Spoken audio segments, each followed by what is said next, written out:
Bienvenue sur les podcasts du collectif Voix libérée. Bonjour, aujourd'hui on plonge dans des documents assez forts, qui concernent la pédocriminalité, les abus dans l'Église catholique en France. Oui, bonjour. On a notamment une tribune de l'association Mémoire des violences sexuelles et abus dans les églises.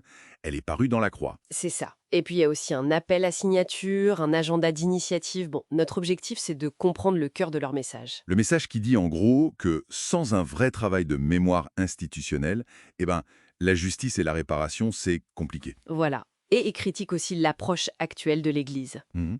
La tribune démarre avec une phrase choc, je trouve, sans mémoire, pas de justice. Oui, ça pose le cadre direct. Et le point central, c'est cette idée que les responsables ecclésiastiques, ils gèrent des crises les unes après les autres, mais sans vraiment affronter ce que le texte appelle un système défaillant. Exactement. Un système où le silence, en fait, aurait permis de couvrir les choses. C'est ça. Et la tribune critique très clairement ce refus d'admettre une dimension systémique. Qu'est-ce que ça veut dire concrètement, dimension systémique, ici? Ça veut dire reconnaître que ce n'est pas juste une somme d'actes isolés, de brebis galeuses, si on veut, mais que ça touche au fonctionnement même, à la culture de l'institution. D'accord? Et pour les auteurs, ce refus, ça maintient l'Église dans l'oubli et l'inertie coupable. C'est une interpellation assez directe. Oui, et elle arrive juste avant une réunion importante des évêques à Lourdes, c'est ça? Tout à fait. Une réunion où ils doivent justement évaluer ce qui a été fait depuis le rapport de la SIAZ, la fameuse commission indépendante. Donc, cette critique du déni, ça nous mène à l'argument clé, l'importance de la mémoire. L'impératif mémoriel, comme ils disent. Voilà. La tribune dit que ces politiques mémorielles, donc des actions officielles, concrètes pour se souvenir, c'est le socle, la base indispensable pour que la reconnaissance et la réparation aient un sens. Oui, ignorer ce passé, ce serait empêcher la reconstruction, en fait. Et on ne parle pas de faits divers isolés, mais bien d'actes qui seraient liés à une culture institutionnelle de dissimulation. L'accusation est très forte. Ah oui, Une église amnésique est une église complice. c'est direct. Et cette inertie, ou du moins ce sentiment d'inertie, ça creuse la fracture. Pas seulement avec les victimes, d'ailleurs. Avec les fidèles aussi et la société en général. Tout à fait.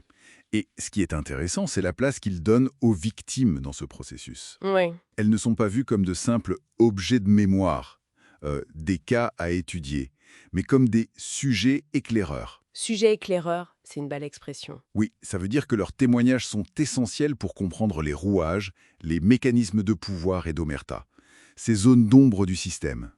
D'accord. Donc le travail de mémoire devient une sorte d'obligation morale. C'est comme ça qu'il est présenté, oui. Un devoir de comprendre, de transmettre, et surtout pas juste pour tourner la page, quoi. Mais l'institution, elle avait quand même bougé un peu là-dessus, non? Il y avait eu des annonces. Si, la tribune le rappelle. L'idée d'un lieu de mémoire, ça a été acté par l'Assemblée plénière des évêques en 2021. Ah oui, c'est vrai. Et puis un groupe de travail l'a recommandé à nouveau en 2023. Mais là, l'insistance, c'est sur le besoin d'un lieu physique, concret. Mais surtout, et c'est le point crucial, qu'il soit construit avec les personnes victimes elles-mêmes. Pas juste pour elles, mais avec elles. Voilà. Pour la tribune, c'est la condition indispensable pour que cette mémoire devienne un vrai levier de vérité et transformation. Sinon, le mot réparation... Il risque de sonner creux, de rester une parole vide. C'est ça l'argument. Et en attendant ce lieu officiel, il se passe quand même des choses sur les terrains, non? Les documents en parlent. Oui, heureusement, il y a des initiatives locales. Les rubans contre l'oubli à Orléans, par exemple. Une plaque qui a été inaugurée à Tours. Oui, il y a eu des pièces de théâtre aussi, comme Pardon, des documentaires forts, comme Les oubliés de la Belle Étoile, Le prix d'une vie. Et puis la journée annuelle de mémoire et de prière en fin mars. Le 28 mars, oui. Et l'appel à signature qui accompagne la tribune, il vise justement à renforcer cette mobilisation, cette demande d'actes concrets de la part de l'institution. Donc, si on résume, le message principal qui ressort de tout ça, c'est que refuser l'indifférence, refuser l'oubli, c'est déjà agir. C'est ça.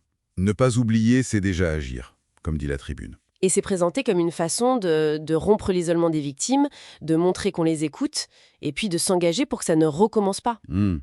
Et ça soulève une question, je trouve, qui dépasse même le cadre de l'Église. C'est-à-dire, Comment une société, ou n'importe quelle communauté, en fait, qui est confrontée à une histoire douloureuse, comment elle peut intégrer cette mémoire active?